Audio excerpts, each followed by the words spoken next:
Hello, Victoria. Hello, Max. Welcome to Coach's Corner. I'm The glad to be here. First show ever at, First show ever. at Ambition Athletics. My name is Max, and this is Victoria. Hello. And I've been training here for 12 years. How long have you been training here? Close to 10, I think. Since 2012 was when I started, so Nearly 10 years? nearly 10 years. How about that? What would you say is the best part about having come to Ambition? Ooh. Right in with the soft spot, Yeah, sure. the family, Yeah. 100%. And what do you notice with the clients that you train? Because you started here as a member, but then you became a coach. And what is the main thing you notice with the clients when they come in? Like, what changes for them? I mean, I have my opinions, of course, but I want to get your perspective. I think what I've noticed the most is the smiles when people come through the door. It's very, very cool. Then, of course, we send them out in a wheelchair, right? Yeah, of course. Unable to walk, Yeah. can't sit down. No. I think the opposite of that is Yeah. part of what makes us so different, actually, is that rather than, focusing on how much energy we can waste, it's more about the skills that we can develop and teaching people to achieve a little bit higher level of overall health and athleticism that gives them that ability to do things outside more easily and without fear. Yeah, I think that one of the things I've noticed the most about certainly new clients coming in is, one, how quickly they're received in by the community, by the people that are already members here that have been established members for some time.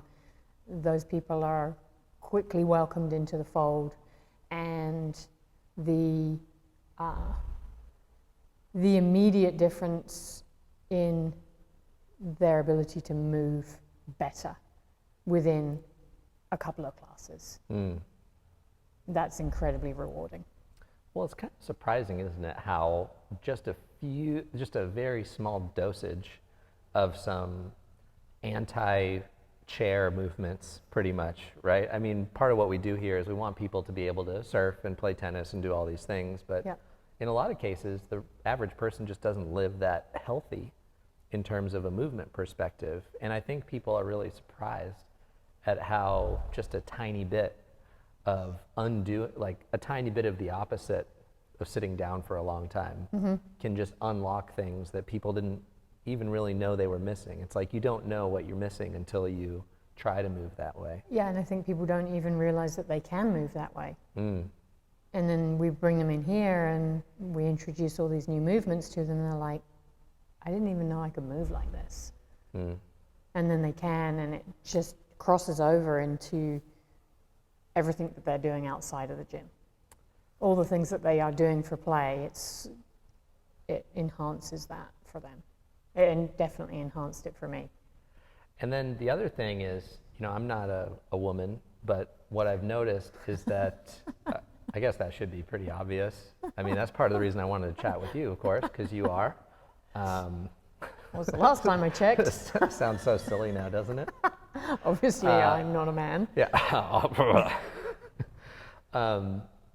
Posture and the sense of feeling strong instead of making yourself small. So, I mean, I've worked with a lot of female coaches and female athletes over the years, and I think there's a bit of a cultural pull for the standard lady workout. I'm not saying what we do here, of course. I'm saying normal is for ladies to make themselves small rather Right. than to make themselves strong. And I feel like the posture is one of the things I notice change really quickly. And then the other thing, and you can tell me if you've noticed this with you, is you feel a little more confident in all the decisions that you make as well. Rather than feeling like you should make yourself small and invisible, you kind of, like Brené Brown talks about, daring greatly. Yep. And I think that a person can't imagine the difference that a little bit of physical strength can have on them, and especially for women, because it's so antithetical to what we usually perpetuate in this culture. Right. And so as soon as, you build someone up on a nice ramp to safely start carrying some heavy sandbags around, to rolling on the ground, and, you develop all these abilities, like you're not afraid to fall anymore because you can roll.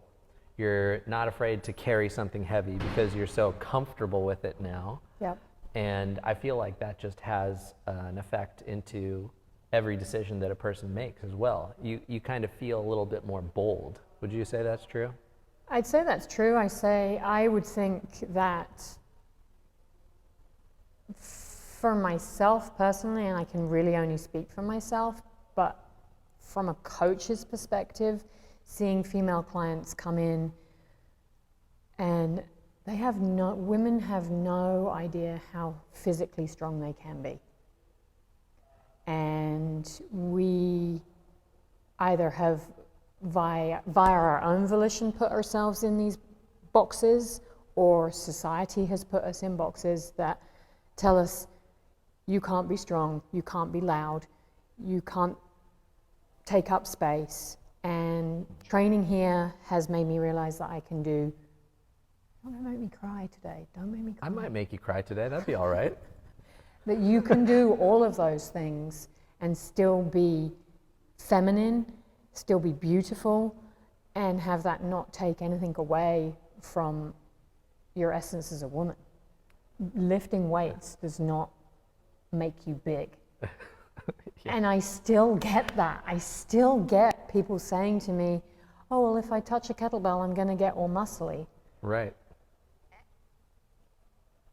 Yeah, it makes shocking. My brain explode, because the effort that has to go into actually bulk up to be that big. It's ludicrous. It's really hard to get bulky. It's really, really, really, really hard. Mm. And I've lifted for, 10 years now, and I am not big. No. If anything, you've probably dropped weight since you started. Mm-hmm. But yep. I think a lot of it has to do, like what you said about the culture pressures women into that role of be small, don't be big, don't speak up. Be also, weak. Be weak. Right. Be dependent. Yep. And I think that kind of just brings it full circle to the decision making that you have throughout the day, because I think of every day sort of like a probability tree, where the day starts and you can either, go for a walk, or you can, watch the news. I would say that would be like a huge downgrade, but going for a walk would be a huge upgrade. And then every moment, you're basically deciding whether you're going to kind of be going up or down, more or less. And I feel like people who are strong and people who are confident have the resolve to make those good choices. Right. And I was talking to Barbara earlier in class just a few minutes ago about how the mothering instinct is also to put yourself last, but then that's the exact opposite of what you should do, because then you'll just make worse decisions. And the perfect example is what they say on an airplane every time. In the event of an emergency, please put on your own oxygen mask before helping others. And I'm like sort of shocked how we have greater tools and technology than ever. We have allegedly more leisure time than ever, but there are still literally millions and millions of people who don't even give themselves like a half hour of healthy movement every day, and they expect that they're going to live really well when, they're not even giving themselves a chance to be like a healthy animal. Right. People take better care of their dogs, and they put everything else ahead of themselves. And I think I think guys are typically more selfish. Because they have the backup of the woman at home who will take care of the kids. Right. They have that. For a woman to take time out of her day, take time out of taking care of her children and come to the gym, she has to find somebody to look after her kids. And I think our lack of sense of community that we don't have. Not everybody has grandparents, aunts, uncles all around them that they can say, hey, can you watch the kids for me for a while? Well, I was fortunate enough that the kids went upstairs to Taekwondo. Right. And I could come in here and work out while they were doing that. Well, and what's so interesting about it is you think that you are sacrificing for something better, I think. Yeah. People think that they're making a sacrifice for the good of their little tribe. You know, we all have little tribes. We have our gym tribe, we have our individual family tribes, and, you know, we're some of the most social creatures ever. And we think that it's a good thing to sacrifice. But in reality, every minute of the day will be much better if you would draw boundary and say, this is non-negotiable. I'm going to do a half hour every day of healthy movement. Right. And I'm going to make myself strong. I'm going to improve my posture. I'm going to increase my confidence. I'm going to make myself into this powerful being instead of this like suffering being. And then, you know, I mean, we could literally talk all day about how suffering is unfortunately quite rewarded in our culture. You've heard me talk about the certificate of suffering and the busy badge. Yes. and it's unfortunate because people get positively reinforced for that. They say like, oh, this was so hard. And then someone goes, oh, you poor baby. And they get like some good psychic energy from that. Or, you know, people say like, oh, I'm so busy. And I worked a 15-hour day today. And people. And everyone gets a pat on the back for it. No, you should be slapped around the head for working a 15-hour day. There's no need to thrash yourself like that anymore. You're not helping anybody. Like, it really only matters what you do and how you do it. It doesn't. So the whole idea of trying to gain some sort of like bonus points for suffering or being busy is like totally absurd. But yet that's just one of the things that I think people often overcome once they make themselves the priority. Right. And if you are doing it on your own, that's awesome. But having like a caring coach to watch over you. I mean, I've watched how you are with people, and I think you do this way better than I do, is listening and really paying attention and adjusting on the fly to, okay, this is not the right way to go, but we can go this way. And so there's always a way to make some sort of progress that is at the appropriate rate for that individual. That person. And I think, you know, it's so funny, you know, everybody, we had a nice big class today, and everybody was a lot of fun, right? It was so fun, yeah. I mean, I'm taking class and you're taking class, and I think that's also one of the cool things about this place is the coaches take the classes too. And you know, I've been coaching people for 15 years and flying all around training trainers, but I think the quality of the classes here is just so good that I'm making that a big part of my own training. So, and the sense of community here is like, it was like a family reunion here today. It really was. It really was. I mean, we saw and that some sounds people. so cheesy, but it really was. Well, I mean, you could. Everyone was willing to take like a nice big group photo at the end, and everybody's smiling and doing their little pose down. So it's something really special, and I'm so glad that we're back. I'm so glad to be having this conversation with you, because I think that probably a lot of people are afraid to jump into something like that. I can't imagine why people would be afraid to jump into something like that, but I think that the value of a community and the value of like compassionate coaches who know how to guide you no matter where you're starting is so valuable. And I think, as I mentioned before, you do this maybe better than anybody, which is to help find the right amount of challenge, so you build on these skills, these wins. You build on like these little victories, and I think I'm sure that having a couple of kids has helped you increase your level of compassion. Helped my sanity level no end. But yeah, I think that's awesome. What would you say to someone who's thinking about coming in? Just do it.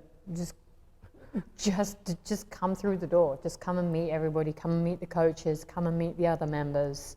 I myself spent probably a month and a half looking over the top of the ledge here, looking over at all the kettlebells and thinking that I wasn't good enough to come in here. And then I had an intro with you. Do you remember that? I remember. But it took me a good probably 2 months before I built up the courage to come down here. And then when I did, it was like coming home. It really was. Yeah. And everybody was so great. And it was addicting. The family that's here. Don't make me cry. I went through, from 2011 to today, I stopped drinking in 2011 and became a member here in 2012. And it was my therapy. That's being in cool. here and being around you guys and having a place to go to where I could take care of my body and nourish my soul at the same time was priceless. It was absolutely priceless.